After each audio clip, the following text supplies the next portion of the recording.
Mga kababayan ko sa buong bansang Pilipinas, buong sanlibutan, magandang araw, magandang umaga, magandang hapon, magandang tanghali, at magandang araw sa inyong lahat. Ang pangungusap ko pong ito ay napakahalaga para sa lahat ng mga kababayan nating Pilipino na makikinig at manonood sa akin, although hindi nakikita ang mukha ko. Ito po si Pastor Apollo Kibuloy, ang appointed Son of God ng Kingdom of Jesus Christ, the name above every name. Sana po press conference ang tatawagin ko ngayon. Pero dahil nanganganib ang buhay ko, ay hindi po muna ninyo makikita ang aking pagmumukha. Ang akin lang po munang boses ang inyong maririnig. Mahalaga po ito na sasabihin ko sa inyo. Mga kababayan, mula po noong 2018, ako ay linigalig na at ang aking kongregasyon na walang dahilan ginawan kami ng kaso doon sa bansang Amerika. Sumunod kami sa batas. Kung kami may mga sinabi ng violations na hindi pa napatotohanan, yan po ay nasa kanilang federal court na. Kumuha kami ng 20 lawyer upang pag-usapan ang lahat ng kanilang akusasyon, which is about 43 counts.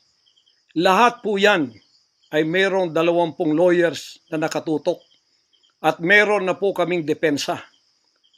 Naghihintay po ang aking mga lawyer sa Amerika at sa Pilipinas na simula ng trial. Mulang 2018, pinospon. Ginawang 2020, pinospon. Ginawang 2022, pinospon. 2021, ganun din. 2023, sana ipopospon. Pinospon pa rin. Ngayon, hindi na po papayag ang judge. November 5, 2024, talaga pong itutuloy na. Ngayon, ako naman nandito sapagkat indicted din ako. Sealed indictment pa nga ng 3 taon, hindi ko alam ako indicted ako. So anytime pupunta ako doon, pupusasan na ako, hindi ko alam. Pero salamat naman sa Panginoon Diyos sapagkat hindi na ako pumalik doon at hindi nangyari yon. So dahil kasama ako sa kaso ng aking mga workers na mga 9 o 8 kami lahat, ako yung number 1 na principal. Okay lang, sapagkat ako naman ang leader ng kingdom at ako na talagang target nila. Sa anong paraan ginawa kami ng kasong hindi namin alam at mga kumuha sila ng witness. Handa na po kaming lahat ng aming depensa, lahat ng aming documents ng aking mga lawyers, US-based lawyers, handang-handa na po kami. Pinopospon nila palagi, pero ngayon hindi na. Ngayon, ako dito sa Pilipinas, dahil nandito na ako nung dumating yung mga kasong yan, hindi ako lumaya sa Amerika, kundi dumating ako dito, wala pang kaso. Kinasuhan ako ng naka-sealed indictment, hindi na ako nakabalik doon, pero nandito na ako sa Pilipinas. So hindi po ako tumakas. Ngayon, dahil nandito ako, I will use my constitutional rights for extradition na siyang treaty ng ating bansa. Yan po ang iniintay ng mga lawyers ko dito sa Pilipinas at sa Amerika. Iniintay namin ang request ng US Embassy sa Department of Foreign Affairs. Hindi po dumating. Sapagkat kung yan pag-uusapan, i-endorse doon sa Department of Justice, wala rin doon. Hinintay namin para pag-usapan ang extradition treaty kung paano gagawin. Handa din po ako sa kasong yan kung ako'y ma-extradite pagkatapos mapag-usapan at nakadaan na kami ng Court of Appeals, Court of First Instance at Supreme Court. Kung ilang taon yon, dapat magtiis din sila. Hindi dumating yon, hinihintay ko hanggang ngayon. Wala pong request na ganon. Ngayon, eto po ang mahalagang ibabalita ko sa inyo. Mula noong 2018 hanggang ngayon, hindi na po kami mapakali sa ating sariling bansa. Nawala po ang aming kalayaan sapagkat kami dito ay sinosurveillance. Sinosurveillance ako dito sa Pilipinas ng CIA at ng FBI. Sarili kong bansa, ako po ay nagtatago sapagkat liligwakin ako ng ganun-ganun na lang. Walang extradition, process na gagawin. Dumating po sa aming kaalaman sa mga sandaling ito from reliable sources. Correct me if I am wrong, but these are reliable sources na dumating sa akin na ayaw na raw po nila ng extradition treaty. Ang kanila daw pong gagawin ng CIA, ng FBI, ng US Embassy at State Department, kasabwat ng ating gobyerno, ng Pangulong Marcos at ng First Lady at kung sino pa man ang nasa gobyerno, ako ay rendition ng kanilang gagawin. Ang rendition, ang ibig sabihin po, anumang oras pwede lang pasukin ang aking compound at ako ay kidnapin. It's not only rendition but also elimination. If it is possible, pwede nila akong i-assassinate. So, nandun po sa dalawang yon, kidnapping or assassination. Killing talaga, murder. Yun po ang dumating na balita sa akin ngayon from reliable sources. Kaya, mulang 2018, alam na po namin na may gagawin sila. Hindi lang namin alam kung paano sapagkat ang iniintay namin ay extradition sapagkat yun ang treaty natin. Ngayon, ito pong gagawin nila dahil hindi na sila dadaan doon ay illegal. Kidnapping or elimination or assassination. Di po ba sa atang sariling bansa, ang aking constitutional rights nawala na? Sapagkat ako po ay binigay na sa kamay ng mga banyagang ito ng ating sariling gobyerno ni Pangulong Marcos at ni First Lady Araneta Marcos. Huwag kayong magkaila kung totoo itong sinasabi ko. Angkinin nyo, kung hindi, i-correct ninyo ako. Sapagkat ang buhay ko ngayon ay nanganganib. Kahit mukha ko, hindi ko pwedeng ipakita sa inyo. Sapagkat ako ay binigay na ninyo sa kamay ng mga Amerikano. At gagawin nilang, gusto nilang gawin sa akin, sa aking sariling bansa. Ang aking 11 compounds, araw-gabi, sinosurveillan ng drone. Hindi po kami makatulog, hindi kami mapakali. Baka yung ginawa nila sa amin noong 2020 doon sa Amerika, na bigla kaming pinasok, pinaggigibang pintuan, pinaggigiba ang lahat ng aming pamamahay sa loob, linigwak lahat, ay gagawin nila dito sa aming bansang Pilipinas sa aking mga compound. Saan man po ako naroroon, nandoon sila nakasurveillance sa akin at naghihintay na lang ng tamang pagkakataon upang ako ay kidnapin o kaya patayin o kaya i-assassinate na ganun-ganun na lang para mawala ako dito sa mundong ito. Na kanilang bakit ako naging hadlang, hindi ko alam. Hindi lang po yun mga kababayan, kundi ang aking leaders lahat kasama na sa elimination. Ito pong aking Board of Administrators, senior leaders, lahat po sila ay pwede na rin nilang patayin lahat. At pagkatapos hindi namin alam kung anong plano nila sa buong properties namin sa Kingdom Nation. Kahit bakit ganito sila kagalit at bakit ganito ang kanilang treatment sa akin na isang appointed son. Ang ministry ko po ay evangelizing the whole world with the Word of God. Hindi ko naman kasalanan ako'y maging kaibigan ng politikong tulad ni Pangulong Duterte, Vice President Sara. Taga Davao po kaming lahat. Lumaki kami lahat dito. Alam ko po ang aking mga kaibigan, sila. Lumaki kami, mayor namin yan, prosecutor pa, naging congressman, naging president. Yan po ang aking pakikipag-ugnayan for nation building. Wala akong ibang interest sa bansang ito, kundi ang pagunlad. Ngayon, ako po ay inuusig. Ako po ay ginigipit. At ako po ay sinasaktan sa lahat ng paraan ng mga false accusation, false allegations na ayaw naman nilang pumunta sa korte. At pagkatapos, ayaw din nilang paharap itong mga false accusers na pinaggagawa nila to destroy my reputation para idamay sila Duterte family doon sa kapupuntahan ng mga investigasyong walang kakwenta-kwenta. Hinamon ko na kayo, punta kayo sa korte Ayaw ninyo, ikaw, Risa Hontiveros, ikaw, kayong tatlo dyan na nasa kongresong puro leftist. Hinahamon ko kayo, sabi ko, pumunta kayo sa korte sapagkat ang SMNI walang kasalanan, ginurgur ninyo sapagkat idinadawit ninyo kami sa politika. Nalis ninyo ang aming malayang pagpapahayag, ang aming press freedom, pati ang liberty ko na, ang aking freedom, ang aking constitutional rights. Wala na po. Palagi kaming nagtatago. Palagi kaming lumilingon sa likod namin sapagkat hinahabol kami. Nakapalibot sa amin ng mga CIA, alam namin yon. FBI nandyan din. Pinag-usapan na ito dyan sa State Department. At ang reliable sources dumating sa akin.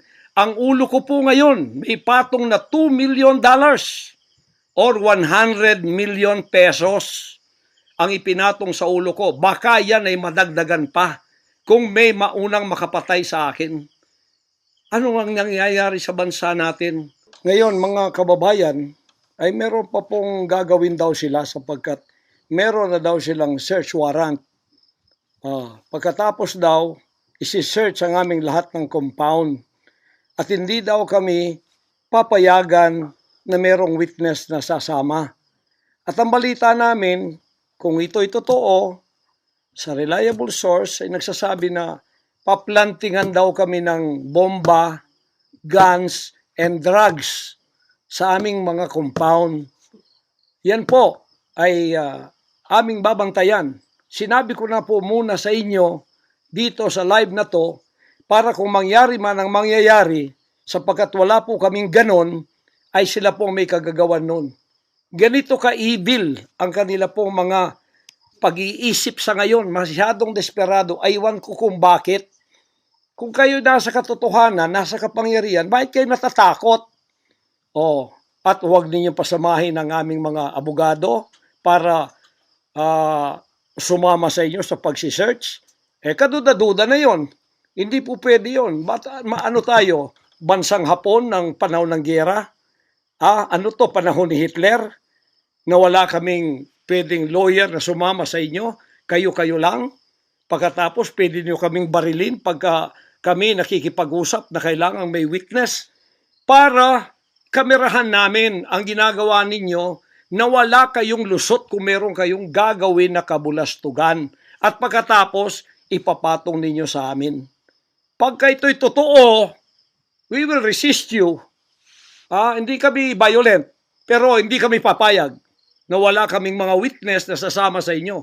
Lawyer at saka barangay captain ang hinihingi namin na magiging witness sa lahat ng search na gagawin ninyo sa lahat ng aming pamamahay, kwarto o kung ano. At may lawyer kaming titingin muna sa inyong dokumento kung ano ang isi-search nyo. Kung anong bahay, kung anong compound, kung ano lang ang dapat nyong gawin at ilang oras. Hindi to open-ended eh. Kailangan meron, sisisi namin ng judge na gumawa ng search warrant na ito pagka hindi ninyo nirespect ang aming constitutional rights. Huwag ninyong tapakan ang aming rights. Hindi din namin tatapakan ng rights ninyo bilang kayo ay nasa batas. Igagalang namin yon. Pero igalang din ninyo kami kasi meron kaming mga narinig na ginawan ninyo ng mga ebidensyang peke. Tinamnan ninyo pagkatapos ipapatong ang kaso sa amin. Religious community po ito. This is a spiritual community. Once tumapak kayo dyan, sapagkat kayong nagdadala ng batas, respetuhin ninyo. You are on holy ground. Yan po ay mahal na mahal naming banal na dako.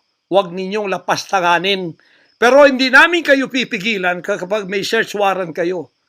Pero hindi kami papayag na hindi kami makakasama ng kasama namin, hindi makikialam sa inyo. Titingin lang sa lahat ng gagawin ninyo. Kasi hindi na kami kumpiyansa sa gobyernong ito. Gagawa sila ng paraan para kami ay bigyan ng kasalanan. Yan po, babantayan natin yan. Pag hindi sila pumayag, then siguradong magpa-planting sila ng evidence. Pag pumayag sila, then fair ang laban. Hindi namin sila pakikialaman, titingin lang ang aming mga witness na mga lawyer at saka barangay captain. At kung sino man ang mga witness na nandoon mula sa aming side, kasi nandoon sila. Hindi na pwedeng gawin wantonly ang kanilang gagawin doon sa aming mga compound na wala kaming witness, because they can do anything to implicate us, to plant false evidences and charges against us. Ganon ang aming mga paningin dito. Kaya wag ninyo kaming pigilan para pantay ang laban natin, kasi nakikita namin na ang pamamahalang ito ay hindi na po matuwid.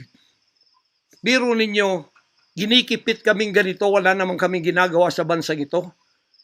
Sinabi ko na muli, hindi kami nagdi-deal ng drugs, hindi kami violenting tao, hindi kami terorista, mangangaral kami ng mga salita ng Diyos. In fact, dito sa aming compound sa Tamayong, kami ang nakapagbigay ng peace sa mga kababayan nating sinisila ng CPP and PNDF, tinatakot at pinapatay. Ngayon, wala na sila, may peace na kami. Eto namang gobyerno natin, eto ang ginagawa nila sa amin. Biro ninyo mga compound na religious ng Kingdom of Jesus Christ, ginaganito nila. Pero yung pagnanakaw nila sa gobyerno, wala silang sabi. Tiklop bibig. Hindi sinisearch ang mga bahay na pinagbibili nila. Nagamit ang pera ng gobyerno. Anong klase kayo? Sige, gawin ninyo ang gusto nyong gawin sa amin. Pero kami tatayo sa aming constitutional rights. Whatever happens. Tatayo ako sa kalayaan ko sa bansang ito na pinakamatyan ng aking mga national heroes. Yan mga kababayan, bantayan po natin. Hindi po ako magpaparesto sapagkat ako po ay siguradong papatayin. Kasi rendition na ang kanila, hindi na po extradition. Kaya wala na akong kalayaan at wala na po akong depensa sa sarili ko, kundi ang Panginoong Diyos lamang. Kung paano itinago ng Diyos si Elijah sa evil woman na si Jezebel, nang nagpakain sa kanya ay mga ibon na lang. Ganon din ang gagawin ng Diyos sa akin. Hindi ako ibibigay sa kamay ng masasama pag ganito ang pamamahala. It's an evil, unrighteous administration. I am telling you that. Bantayan natin to mga kababayan ko. 73 years na po ako. Magse-74 years na ako dito. Lahat ng administrasyon na daanan ko na. Lahat ng mga naging pangulo. Mula kay Diosdado Macapagal. Mula po sa malit pa ako kay Magsaysay. Kay Carlos P. Garcia. Kay Diosdado Macapagal. Kay Marcos Sr., kay Cory Aquino, pagkatapos kay Ramos, pagkatapos kay Gloria Macapagal, pagkatapos kay Erap, pagkatapos kay Ramos, pagkatapos si Aquino, Noynoy, pagkatapos ang ating Pangulong Duterte. Wala po kaming nadaanan ganito na ginigipit kami sa aming sariling bansa ng mga dayuhan. Nakasabwat ang ating pamahalaan na aking sinuportahan pa naman noong nakaraang eleksyon. Tandaan mo, President Bongbong Marcos, First Lady Lisa Marcos, pati ikaw Martin Romualdez, hindi kayo dyan ngayon kung hindi kayo tinulungan ng SMNI at ng buong sangkatauhang Pilipino. Naniwala sila sa amin sapagkat ang SMNI lamang ang may credibility noong panahong yun hanggang ngayon. Ngayon, anong ginawa ninyo?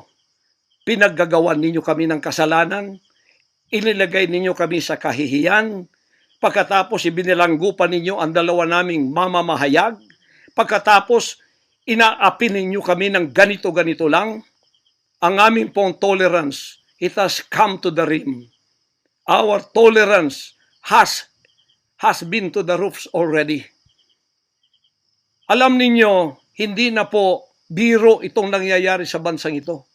Kung pababayaan po natin ang ganitong mangyayari na ang mga dayuhang tulad ng Amerikano, CIA, FBI, State Department, US Embassy, gigipitin tayo with the connivance of our own President and First Lady and other members of the Congress.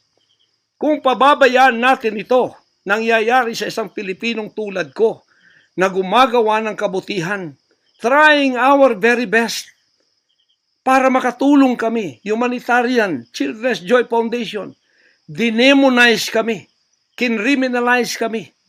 Biro nyo ginagawa niyo dangerous criminal organization, ang Kingdom of Jesus Christ. Buong sanlibutan, ang akin pong 38 years na munga ng mga 6 hanggang 7 milyong kaluluwa na niwala sa katwiran at nagbago ang buhay. Ngayon, ginaganito niyo ako ng dahil sa inyong politika na ang aking itinataas naman ay mga leader na tama tulad ni Duterte. Kasalanan ko ba yun na maniwala ako sa isang leader na matuwid at akin siyang itaas? Pagkatapos ganito kayo kadesperado para ako'y patayin at ang lahat ng aking mga senior leaders papatayin din hanggang yung mga leaders na pwede pang pagkatiwalaan papatayin ninyo. And then you take over all of our properties and compound. Pagkatapos, lilinlangin ninyo ang mga tao. Pagkatapos, magtatayo kayo ng sariling korporasyon. I-incorporate ninyo doon ang lahat ng properties na pinaghirapan, blood, sweat, and tears ng aking mga members all over the world. Tapos, biglang-bigla, ililipat ninyo doon sa inyong bagong korporasyon. At pagkatapos, itataas ninyo ang kamay ng isang tao tulad ni Bandari at sasabihin niyo, ito ang leader ninyo ngayon. Ano ang Kingdom of Jesus Christ? Political government? Hindi po ganon. Mangyari ng mangyayari. Hindi po papayagan ng Panginoon Diyos ang mga bagay na itong nangyayari sa ating bansa sa mga sandaling ito. Kung ako, mabuting tao, kung ako nangangaral ng katuwiran, kung ako tumutulong ng kusang loob at hindi nagpapautang loob kanino man, ginaganito ako. Sino pa kaya kayo, mga kababayan ko? Bumukas na po ang mata natin. Magkaisa na tayo at alisin ang evil administration na ito na siyang ginagamit ng masamang espiritu upang ang kadiliman ay bumalot sa buong bansang Pilipinas. Alam ko, mahal ninyo ang Pilipinas, mga Pilipino. Naghihintay lang tayo ng tamang pagkakataon. Meron pa bang ibang pagkakataon? Tingnan niyo nangyayari sa Kongreso. Tingnan ninyo yung korupsyon. Tingnan ninyo yung droga. Mismong ating presidente, mismong kanyang pamilya, inakusahang druggists, inakusahang mga drug addicts. Wala tayong ginagawa. Mismong Pangulong Duterte na nagsabi niyan. Mismong naririnig natin araw-araw, durugista siya. Pagkatapos, kami pa ngayon ang inaapi-api sa aming paglilingkod. Pagkatapos sila ay mga kriminal na nakaupo dahil may kapangyarihan. Kami ngayon ang liligwakin nila. Hindi ba yan karumal-dumal sa harap ng ating Panginoon Diyos? Hindi ba yan ay isang pamamahalang hindi tama? Si Nebukadnezar, pinakain ng damot, ginawa siyang hayop. Ang kanyang anak si Belshazzar, nakakita ng handwriting on the wall. Pagkatapos, inalis ang kaharian sa kanya at ibinigay kung sino ang magiging matuwid na haharap sa Panginoon Diyos. Anong tingin ninyo sa akin bilang pastor? Dinemonize. Ang reputasyon ko pinagsisira. Ngayon, hindi na ako buhay. I am a living dead. Kung walang Panginoon Diyos sa akin, pinatay na ako sapagkat lahat ng gadgets nasa sa kanila. Lahat ng gadgets ng Amerikanong yan nasa sa kanila. CIA, FBI, at sino pa ang kanilang mga galamay dito na pinagbibili na nila. Ako, hindi ako drug lord. Ni minsan hindi ako nakatikim ng droga. Mulang-mula pa, inialay na ako ng aking ama na maging isang ministro ng banal na kasulatan.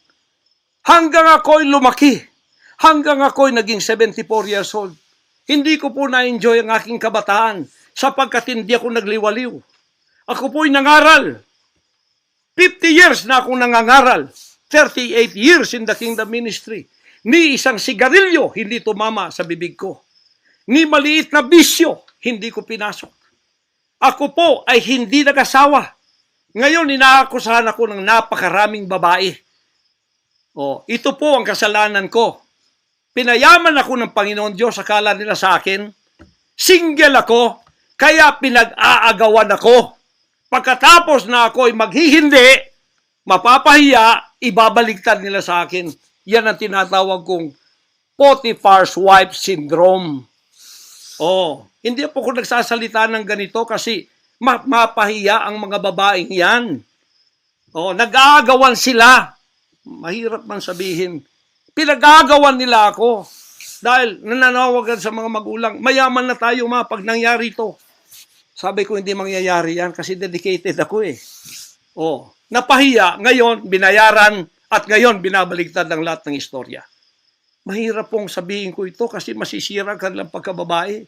Napilitan lamang ako sapagkat ang buhay ko po'y nanganganib. Anytime pwede na akong kidnapin kung nakita ang aking lair, ang aking hideout. Anytime pwede na akong ligwakin. Ang aking mga BOA leaders, hindi na po natutulog sa compound. Kung saan-saan na lang po mga membro kami natutulog. Doon sa mga payak na mga bahay, doon sa mga bahay na hindi kilala. Sapagkat lahat po kami nakalista na. Napapatayin, gugurgurin. Wala po silang takot kasi nasa kanila daw ang kapangyarihan. Mahal kong kababayan, nagtatago ako sa kakisariling bansa. Sariling mga compound namin na pinaghirapan. Hanggang kami na ako saan nagpapalimos. Pero yung amin pong sinusulisit, tingnan ninyo ang humanitarian na ginagawa namin. Ni 5 wala kaming ninanakaw. Yung mga volunteers ko, walang sweldo. Araw at gabi. Sapagat nakikita namin ang mga kabataang Pilipino, pinabayaan ng mga politikong yan. Kami po nagsasacrifice para mapakain sila, mapaaral na wala pong bayad. Pagkatapos, ang kababayan nating nalipusta, kalamidad, walang tumutulong. Kung may tumutulong man, politika at may kabayaran. Nagtitiis po kami sa mga pag-alipusta. Sa paninira, inaangkin namin yung kasi malaki ang ganti namin sa langit. Ngunit pagka nakasalalay na ang ating mga kalayaan, lalo na sa kamay ng mga banyagang ito, na wala naman tayong ginawang masama sa kanila, tumutulong pa ako sa Amerikang yan. Nagdodonate ako doon sa malalayong lugar tulad ng Apalachian na hindi nakapag-aral ang mga bata. Bumili kami ng napakalaking library para sila'y makapag-aral. Mga Amerikano po yan. Kinikilala ba nila yon? Kung nagseselo sila sapagkat ako'y umusbong sa bansang Amerika, problema na po nila yon. Kung ako'y binigyan ng ama ng isang sasakyang panghipapawid para hindi ako ma-delay sa aking worldwide na gawain, kasalanan ko ba yun? Kung ako binigyan ng pampalipad na helicopter dito para mapuntahan ko lahat ng aking satellite sa buong Mindanao, Pilipinas, kasalanan ko ba yun? Kasalanan ko ba na ako'y magkaroon paralan para makapag-aral ang mga bata na walang bayad? Kasalanan ko bang mayroong SMNI para hindi mabayaran? At pagkatapos itong salot na CPP-NPA na marami pinatay ng mga members ko, ministro, at iba pang mga inosenteng Pilipino for 54 years ay magsasalita ng katotohanan na hindi natatakot. Ngayon kami ang tinatakot ninyo, nililigwak ninyo. Anong klase kayo? Kung hindi kayo tatayo ngayon, mga kababayan ko, sapagkat ako'y living dead na, wala nang kwenta itong buhay ko, iaalay ko ito sa bansang Pilipinas. Ako ang mamumuno upang tayo ay magkaroon ng kalayaang muli. Unang-una sa akin, sa aking kababayan, sa Kingdom Nation, sa aking mga leaders na papatayin din, at sa lahat ng Pilipino nagmamahal ng kalayaan. Tatayo ako! At ako ang mamumuno sa bansa ito para sa katwiran at takot sa Diyos, para ibalik ang ating kalayaan at ang ating kaligtasan mula sa kamay ng mga banyaga na pinakamatyan ni Rizal, nila Bonifacio. Gayon ang panahon ng pagtayo. Ayaw ko pong gawin ito. Hindi ako politiko. Ang misyon ko ay isang pastor, isang alagad ng Diyos. Appointed son, magligtas ng kaluluwa. Ngunit hindi nyo kinilala yon. At ngayon, sinisikil ninyo ang aming kalayaan na ma-enjoy namin ang labor namin for 38 years. Blood, sweat, and tears. Ang gabi, ginagawa naming araw. Hindi kami nagmolestiyan ng ibang tao. Lumago ang bansang Korean. Ngayon, you are envying and jealousy. Gusto niyo kaming i-put down. Mapipilitan akong pupunta at mamumuno sa bansang ito para sa katuwiran. Sasabihin ko sa inyo, pag ito'y kalooban ng Diyos, gagawin ko. Ngayon din, sapagkat ang buhay ko ay wala ng kwenta. Papatayin din naman nila ako. Ngayon, tatayo na ako para sa kalayan nating lahat. Mahal kong mga kababayan, ito po ang mahalagang mensahe ko sa inyo sa mga sandaling ito. Hindi ko po uurungan ang sinumang gumagapi sa bansa ko at sa aking kalayaan na ako mismo nagtatago sa aking sariling bansa within 74 years. Hindi po nangyari ito ngayon lang. Pangulong Bongbong Marcos, akala ko matuwid ka na tao. Ikaw, First Lady, akala ko matuwid kang tao. Totoo ba yung ginagawa ninyo riyan na meron kayong mga sex orgies at meron kayong mga drug session na nagliligwak kayo ng drug, sumisingot kayo ng drug habang nagsesex orgies kayo? Totoo ba ito? Totoo bang kayo ay may mga session ng nagarkila kayo ng mga voodoo expert from Africa, pagkatapos mga witchcraft sa India, at ang inyong session Martes, at pagkatapos Biyernes dyan sa Malacanang upang inyong aswagin, i-witchcraft ako, Vice President Sara, at Pangulong Digong, at ang lahat ng tutol sa inyong paglilingkod. Biro ninyo, naging demons na kayo. Nag-devil worship na kayo kung totoo man ito. Nag-devil worship na kayo kung totoo man ito. Para lang kayo ay manatili sa kapangyarihan. Para lang kayo ay humawak ng aming pera, hindi ninyo pinaghirapan. Kami po ay nagbibigay ng taxes. Lahat ng aking kingdom materials from China, may taxes lahat yan. Milyon-milyon ang aming binabayad. Ngayon, ginagawa pa ninyo sa amin ito? Matuwid ba kayo? President Bongbong Marcos, Lisa Marcos, makinig kayo.